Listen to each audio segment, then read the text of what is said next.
વડોદરાની MS યુનિવર્સિટીની ફરી એકવાર સામે આવી છે લાલિયાવાડી પદવીદાન સમારોહમાં વિલંબ થતા હજારો વિદ્યાર્થીઓને હાલાકી ભોગવવાનો વારો આવ્યો। કોમન એક્ટમાં સમાવ્યા બાદ યુનિવર્સિટી સરકાર હસ્તક થઈ ગઈ હોવા છતાં આ વર્ષે વિદ્યાર્થીઓને ડિગ્રી સર્ટિફિકેટ મળવામાં વિલંબ થઈ રહ્યો છે।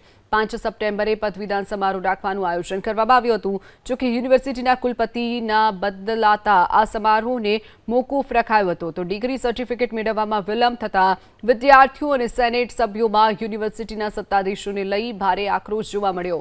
વિદ્યાર્થીઓનો આરોપ છે કે વધુ અભ્યાસ માટે દેશ કે વિદેશ જવું હોય તો પ્રવેશ મેળવવામાં તેમને મુશ્કેલીનો સામનો કરવો પડી રહ્યો છે।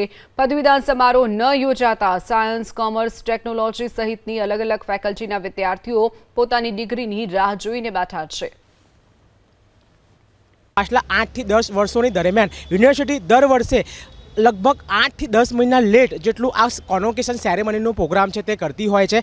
આની એક ભૂલ આપણે જોવા જઈએ, એક કારણ હું તમને કહેવા માંગુ કે યુનિવર્સિટીના વાઇસ ચાન્સેલર જ્યારે ભૂતકાળના હતા in-charge vice chancellor professor Dhanesh Patel સાહેબ તેમને 5 સપ્ટેમ્બર એટલે કે ટીચર્સ ડેના દિવસે આજે ડિગ્રી ડિસ્ટ્રીબ્યુશનનું પ્રોગ્રામ હતું, સેરેમની હતી તે જાહેર કરવામાં આવી હતી, પરંતુ કોઈ કારણસરથી જે વાઇસ ચાન્સેલર છે તે બદલાયા છે। નવનિયુક્ત વાઇસ ચાન્સેલર જે છે તે આવ્યા છે। 5 વર્ષ માટે આ જવાબદારી મળી છે, નૈતિક જવાબદારી મળી છે, તો એમાં વિદ્યાર્થીઓનો હિત વિચારે, વડોદરા શહેરના વિદ્યાર્થીઓનો હિત વિચારે અને યુનિવર્સિટી શૈક્ષણિક સંસ્થા કઈ રીતે આગળ વધે અને જે રેન્કિંગ આપણી ઘટતી જાય છે એ રેન્કિંગ પાછી આપણે કઈ રીતે મેળવી શકીએ તેના ઉપર કાર્ય કરે।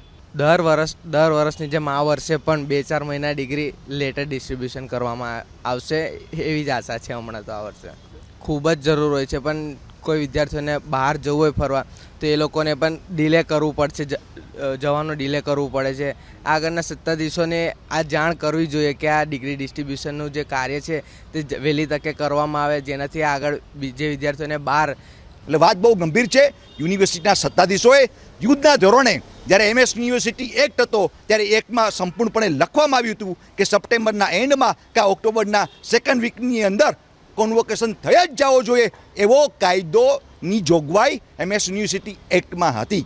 પણ જ્યારથી આ કોમન એક્ટ આવ્યો છે MS યુનિવર્સિટીનું કચ્ચર ગાણ કરી નાખ્યું છે આ ભાજપ સરકારે અને મન ફાવે એવી રીતના યુનિવર્સિટી ચાલી રહી છે જેના કારણે વિદ્યાર્થીઓને ભોગવવું પડે છે।